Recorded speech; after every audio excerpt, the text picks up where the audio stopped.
My girlfriend said, "I need space. Please don't contact me for a while." I respected that, until she posted vacation photos with her ex, so I changed the locks, sold the car in my name, and when she returned, her key didn't work, and her parking spot was empty. There are moments in life when everything seems to come crashing down all at once. For me, it was a regular Sunday morning when I received a message from Mia, my girlfriend of 2 years. The message was short, but its weight was heavy. "I need space," it said. "Please don't contact me for a while. I'll reach out when I'm ready." It wasn't an unfamiliar phrase. I need space. I had heard it before from friends and acquaintances, and I'd even heard it in movies, but to hear it from someone I loved, someone I had invested so much time and energy into, it felt different. I stared at the message for what seemed like an eternity. The first thing that went through my mind was that maybe she was just overwhelmed. We had been together for a while, and while things hadn't been perfect, I always thought we were doing well. Mia was a beautiful, intelligent woman. We had fun together, and our future seemed as promising as any couple could expect, but lately she'd been acting distant. It was subtle, small things, less time spent together, more time on her phone, a slight coolness to her demeanor when we did see each other. I tried to push the thoughts away, but the doubts began to surface. Had I done something wrong? Was I too much? Or was this just the beginning of something deeper that I hadn't seen coming? I sat back on the couch, processing the situation. The last thing I wanted to do was smother her or make her feel like she couldn't have the space she needed. So, against every urge to reach out to her, I decided to respect her wishes. I shut off my phone for the rest of the day, focusing on things I could control: work, reading, organizing the apartment. I tried to keep busy, but all the while, a gnawing feeling at the back of my mind was growing louder. The following week felt strange. My phone remained silent. Mia didn't text me, call me, or even reach out in any way. I had to admit to myself that I didn't understand it. We'd never had a fight, at least not one that warranted this type of distance. Had she been planning this for a while? Was I just too blind to see the signs? A few days after her request, I began to notice that some of the things Mia had done over the past few weeks started to make sense. Her clothes were gone from the laundry basket more often than usual, and when I looked at the shared calendar on my phone, I noticed a few events that I wasn't included in. When I asked her about them before she made her request for space, she would casually dismiss my questions with an, "Oh, it's nothing." But now, looking back, I could see that she had already started pulling away long before she even sent that message. Yet I couldn't shake the hope that maybe it was just a temporary thing. Maybe it was just some kind of personal struggle she needed time to deal with, and that once she figured it out, things would go back to normal. One evening, a week after Mia's text, I decided to check her social media. I hadn't wanted to do it, I'd told myself I wouldn't, but curiosity got the best of me.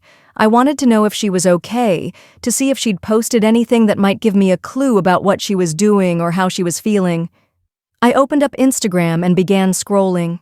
Nothing unusual, a few photos from work, a meme about coffee. But then I saw something that made my stomach drop. Mia had posted a picture, a photo from a beach, her standing next to her ex-boyfriend, Brad. The caption read, "Needed a break, but it's been so good to reconnect. Here's to new memories." I couldn't believe my eyes. Brad? Her ex. The same ex I'd heard about in passing, but had never really considered a threat. The ex who she claimed was just a friend now, but I had always wondered if there was something more. But a vacation? A trip with him? This wasn't just space. This was something else entirely. I immediately felt a surge of emotion, betrayal, confusion, hurt. I'd respected her request for space, kept my distance, but in the back of my mind, I was silently hoping this would be temporary. Now it was clear, Mia wasn't just needing time alone.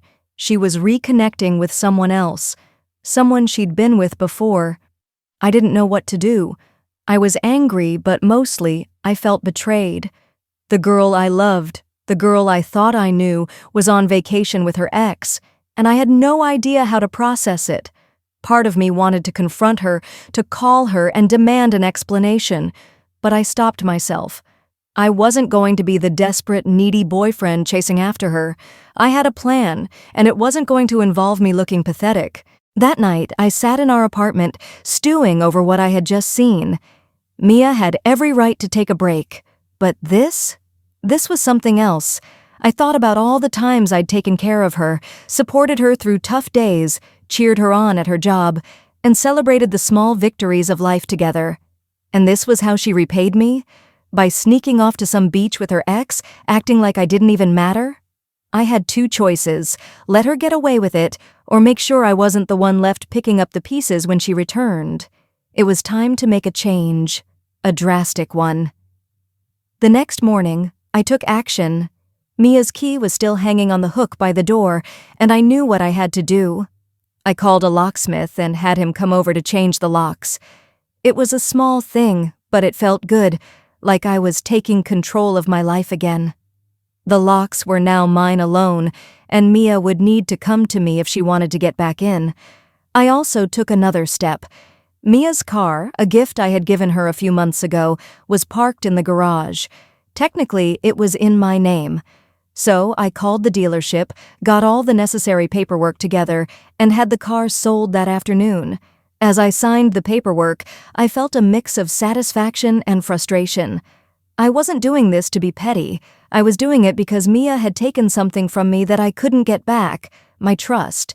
It was time for her to realize that actions have consequences. When Mia returned home a few days later, I was sitting in the living room, calmly reading a book. She entered through the front door, ready to step back into what she must have assumed was her life, but the second she reached for her key, she froze. The key didn't work. She tried again, twisting it in the lock, but it refused to turn. Her face paled. "Mia," I said quietly, closing my book and standing up. "I think we need to talk." Mia stood in front of the door, her hand gripping the doorknob as she tried to twist the key. The sound of the lock resisting sent a chill down her spine. She turned it again, this time with more force, but nothing happened. She glanced down at the key, then back at me, her expression shifting from confusion to disbelief. I didn't speak at first, just watched her struggle. It felt almost surreal, like watching a movie where the protagonist couldn't see the twist coming, but I could see it in her eyes, the panic, the understanding that something wasn't right. "Mia," I said calmly, "we need to talk." She finally turned, her face pale and her breath hitched in her chest. "What's going on? Why won't the door open?" I leaned against the door frame, arms crossed, steadying myself. "I changed the locks, and I sold the car in my name." Her face went slack with shock. She opened her mouth to protest, but the words didn't come immediately. Instead, she tried again with the key, now desperately, as if her actions could somehow undo what had already been done. "Why would you do that?" she asked finally, her voice laced with disbelief. "You don't have the right." "I don't have the right?" I asked, my voice firm. "You asked for space, Mia. You told me you needed time. And when you went off with Brad, your ex, I gave you that space. But now I'm just supposed to act like nothing happened?" Her face flickered with something, guilt maybe, and she quickly turned her gaze away from me. "It's not what you think," she said, her words hurried. "Brad and I are just friends. We were on a trip. It's nothing." "Nothing?" I repeated, bitterness creeping into my tone. "Then why did you wait until after the vacation to post those pictures? Why did you hide it?" Mia fell silent. Her eyes darted to the ground, avoiding mine. I could tell she was trying to formulate a response, but there was no justification left. Not for this. "I didn't do anything wrong," she muttered, almost to herself. I shook my head. "Mia, I trusted you, but when I saw those photos, when I realized what you had been hiding, I couldn't just pretend anymore." I took a step back, letting the silence settle between us. Her face flushed with anger, but it was clear she wasn't ready to accept the reality of what had happened. She had thought she could get away with it, but now the truth was inescapable, and for the first time in a long while, I felt free. Mia stood there for a long time, staring at the empty parking spot where her car used to be. The realization hit her like a punch to the stomach, her breath catching in her throat. You sold my car?" she asked, her voice trembling, almost as if she couldn't believe it.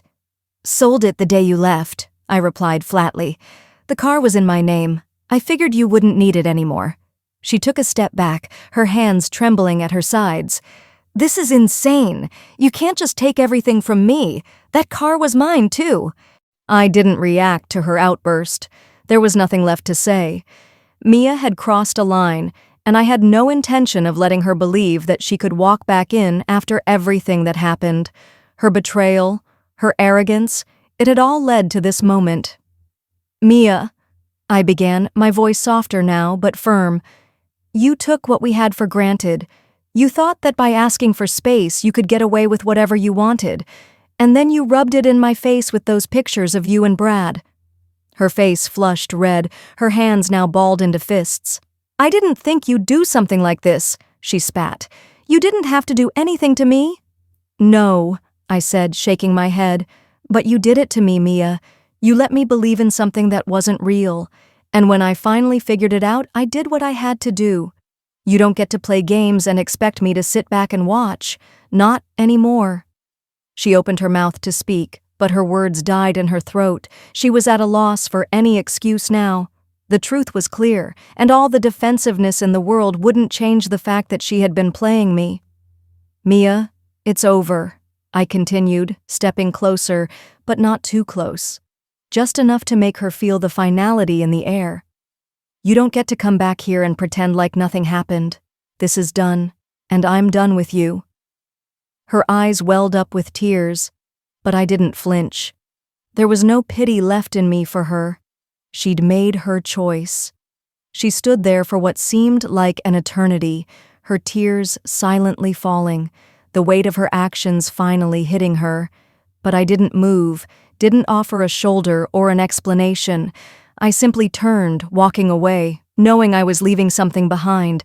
But for the first time, I felt the weight lift. And as I stepped away from the door, I knew that this time, the space Mia wanted was one she would never be able to reclaim.